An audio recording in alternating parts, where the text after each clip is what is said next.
Camera ਬਹੁਤ ਸੋਹਣਾ।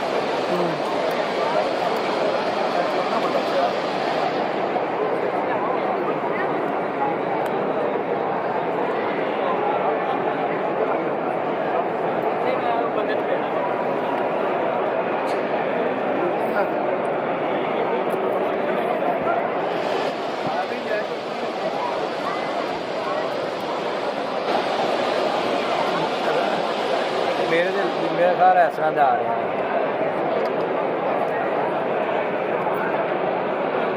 तेरे वो रोशनी और इंतजाम को थोड़ा